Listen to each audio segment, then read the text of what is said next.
시민단체인 사법시험준비생 모임이 농지법과 부동산 실명법 위반 의혹이 제기된 김현미 전 국토교통부 장관을 경기 북부경찰청에 고발했습니다. 경기 북부경찰청은 김 전 장관에 대한 고발장을 검토하고 있습니다. 친인척 명의로 땅을 산 뒤 지분 쪼개기 방식으로 되팔아 부당 이득을 챙긴 기획부동산 업체가 경기도 특별사법경찰단에 적발됐습니다. 이들이 챙긴 부당 이득은 26억 원에 달합니다. 최근 동두천시 아파트 매매값 상승률이 경기도 내 최고치를 기록했습니다. 동두천 아파트 전세값 상승률도 경기도 내에서 네 번째로 높은 것으로 나타났습니다. 동두천시가 GTX-C 노선 동두천 연장을 추진하고 있습니다. 자체 용역 결과 노선을 연결할 경우 수익성이 보장되는 것으로 나타났습니다.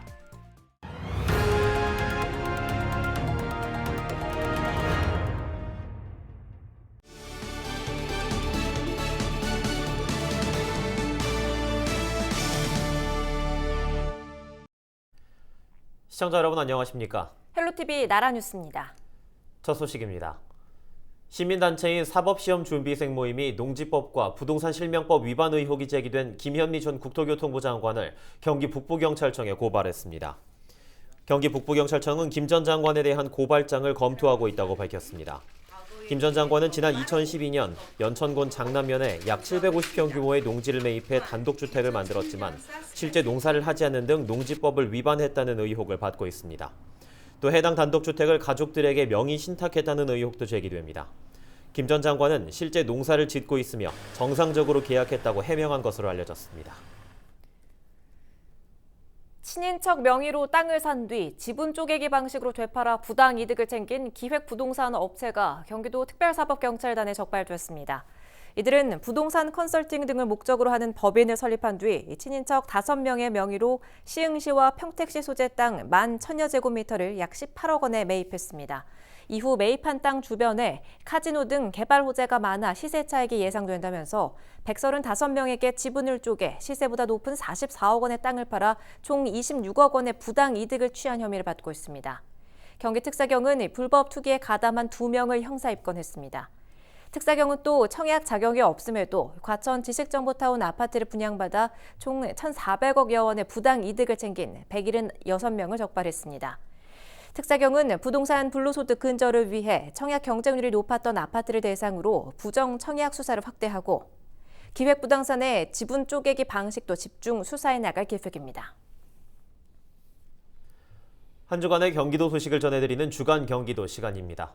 경기도가 처음 건설한 광역철도가 이용객들에게 호응을 얻고 있습니다. 오는 10월부터 농민을 대상으로 1인당 매월 5만 원의 농민 기본소득이 지역화폐로 지급될 전망입니다. 한 주간의 경기도 소식 김호 기자가 정리해드립니다. 경기도가 주도한 첫 광역철도인 지하철 5호선 하남선에 대한 이용객들의 호응이 높은 것으로 조사됐습니다. 지난 5월 13일부터 열흘간 하남선 이용객 800명을 대상으로 만족도 조사를 실시한 결과 97%가 전반적으로 만족한다고 응답했습니다. 세부적으로는 역사, 청결성 등 환경 서비스 분야가 94점, 안전성 등 내부 서비스가 93점으로 높게 나타났습니다. 개통 이후 지역 주민 생활과 지역 발전에 도움이 된다고 응답한 이용객은 99%로 서울 도심까지 이동 시간이 줄었다가 98%로 압도적 다수가 동의한 것으로 조사됐습니다. 경기도는 이번 조사에서 광역철도 사업 이용객 만족도가 높게 나타난 만큼 추가 건설 중인 별내선과 도봉산 옥정선 건설도 총력을 기울일 방침입니다. 또 최근 높은 혼잡도로 불편을 겪고 있는 김포 골드라인의 경우 출근 시간 배차 간격 단축 등 행정 지원에 나서기로 했습니다. 오는 10월부터 경기도 일부 지자체 농민들에게 매월 5만 원의 농민 기본소득이 지급됩니다. 지급 대상은 농민 기본소득을 지급하는 시군에 최근 연속 3년 또는 비연속 10년 거주하면서 1년 이상 농사를 지어야 합니다. 농민 기본소득은 재난기본소득처럼 지역 화폐로 지급되며 지급일로부터 석 달 내에 사용해야 합니다. 도는 이달까지 농민 기본소득 지급을 위한 조례 제정을 완료하고 사업을 신청한 시군부터 지원할 예정입니다. 지난해 농민 기본소득 제안서를 제출한 시군은 포천과 연천, 양평과 이천, 여주와 안성 등 6곳입니다. 경기도가 백신 이상 반응을 전담하는 역학조사관을 백신 접종 현장에 배치했습니다. 도는 백신 접종에 대비해 지난 2월부터 공중보건의사 12명을 백신 이상 반응 전담 역학조사관으로 임명해 집중 교육을 실시했으며 4월 백신 접종 시작과 함께 현장에 투입했습니다. 이들은 이상 반응이 발생할 경우 1차 인과성 평가와 질병청의 2차 심의 결과 안내, 피해 발생에 따른 보상 신청이 접수됐을 경우 추가 역학조사까지 담당하게 됩니다. 도는 백신 접종 이상 반응 발생 시부터 보상까지 한 명의 역학조사관이 전담하는 만큼 일관된 행정 서비스를 제공할 수 있을 것으로 기대하고 있습니다. 주한미군 장갑차에 희생된 여중생 신효순, 신미선 양의 10주기 추모제가 열렸습니다. 양주시 광정면 효순미선 평화공원에서 열린 추모제는 대한불교 조계종 스님들이 공동 집전하는 천도제를 시작으로 유족 인사와 추도사 등의 순으로 진행됐습니다. 행사에는 고 신효순 양의 아버지 신현수 씨와 고 신미선 양의 아버지 심수보 씨가 참석해 추모 행사를 마련해 준 시민들께 감사의 인사를 전했습니다. 또 유족과 효순 미선 평화공원 사업위원회는 평화공원 조성에 대해 경기도와 양주시에 감사패를 전달했습니다. 이날 행사에는 이재강 경기도 평화부지사가 참석해 이재명 도지사를 대신해 감사패를 전달받았습니다. 헬로티비 뉴스 김호입니다.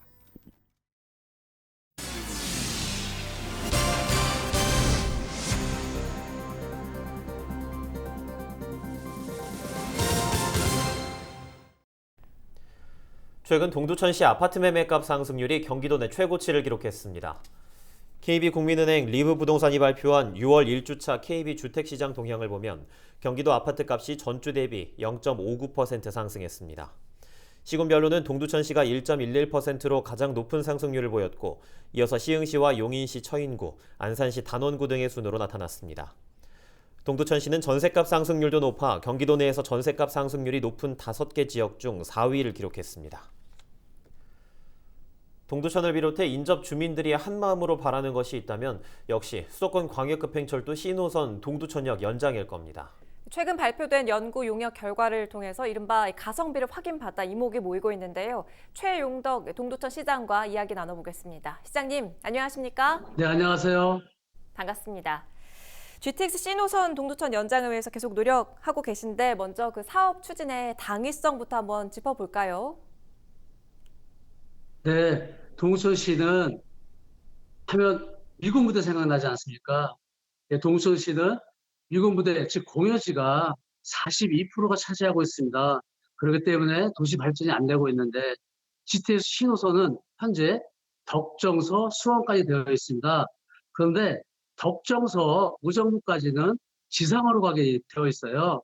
즉 덕정과 동두천역은 약 9.6km 떨어져 있는데 지상으로 이미 복선 철도가 완성되어 있습니다.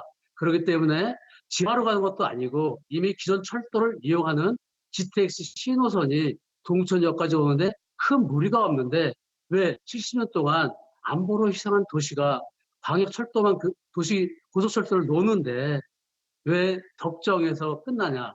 동두천역까지 와야만이 경기 북부 균형 발전에 초석이 될 것 같은데 이번 기회에 반드시 동두천역까지 와야 되는 당위성이 있다 이렇게 말씀드리겠습니다. 그래서 이번 GTX 신호선은 동두천역에서 출발할 수 있는 그런 신호선이 되기를 간절히 기원하고 있습니다.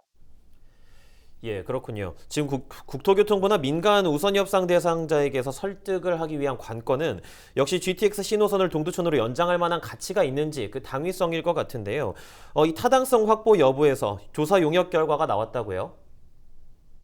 네, 네, 우리가 GTX 신호선 우선 용역을 해야 됩니다. 경제성 분야, 우리 PC 분석은 1 이상 나와야 되는데 다행스럽게도 1.73이 나왔습니다.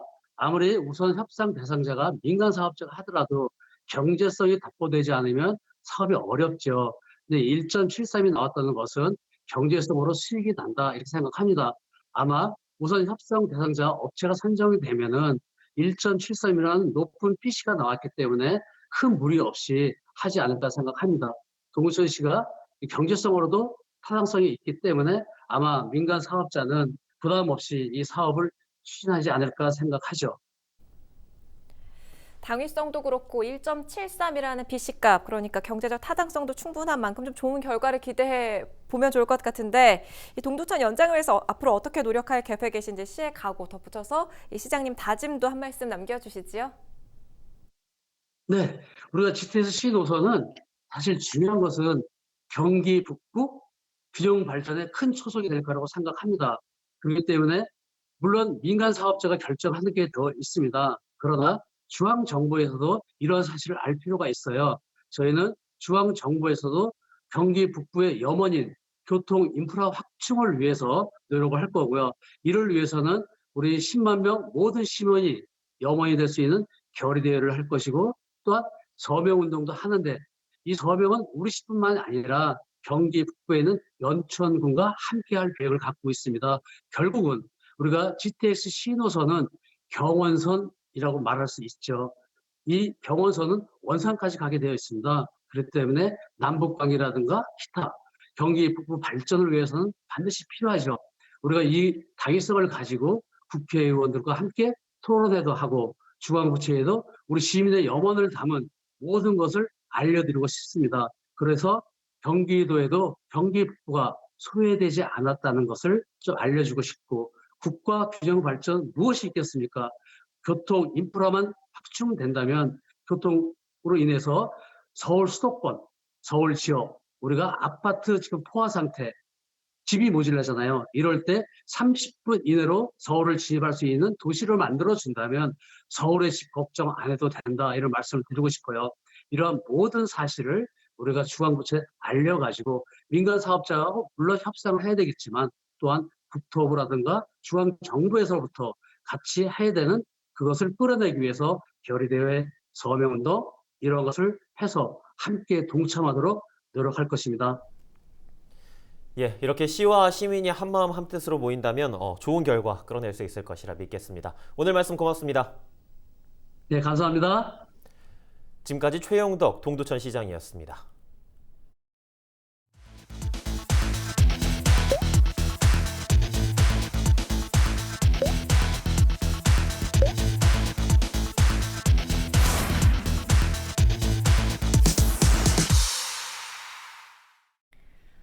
의정부시가 공공부문 노동자들의 휴게시설 사용 실태를 점검합니다. 시는 본청과 직속기관, 사업소 등을 대상으로 기관별 휴게시설이 설치되어 있는지 여부 등을 살펴볼 계획입니다. 특히 경기도에서 마련한 공공부문 휴게시설 관리 규정 표준안을 준수하고 있는지를 중점적으로 점검할 예정입니다. 점검 결과 휴게시설이 미흡할 경우 부서별 예산으로 시설 개선을 추진할 방침입니다. 의정부시가 문화도시 지정에 다시 도전합니다. 의정부시는 17일 4차 예비문화도시 조성계획서를 문화체육관광부에 제출할 계획입니다. 시는 앞서 지난해 말 예비문화도시 선정에서 탈락한 뒤 문화도시 추진지원단 등 조직을 보강해 재도전을 준비했습니다. 예비문화도시는 서류 심사와 인터뷰 등을 거쳐 오는 9월에 예정된 PT 발표 등을 통해 선정됩니다. 4차 예비문화도시로 지정되면 1년 동안 문화도시 사업 결과를 평가받아 문화도시 지정 여부가 가려집니다. 경기도가 체납세금 징수율을 높이기 위해 추적이 어려운 아파트 분양권 압류에 나섰습니다. 도는 50만 원 이상 체납자를 대상으로 지난해와 올해 부동산 전수조사를 실시해 505명이 보유한 분양권 570건을 압류했습니다. 압류된 분양권은 2,700억 원 상당으로 체납자들이 납부하지 않은 체납액 27억 원의 100배에 달합니다. 경기도는 아파트 분양권의 경우 공시제도가 없어 체납 처분 집행이 사각지대였지만 한국부동산원의 분양권 조회를 통해 체납자의 세금 추징이 가능하게 됐다고 밝혔습니다.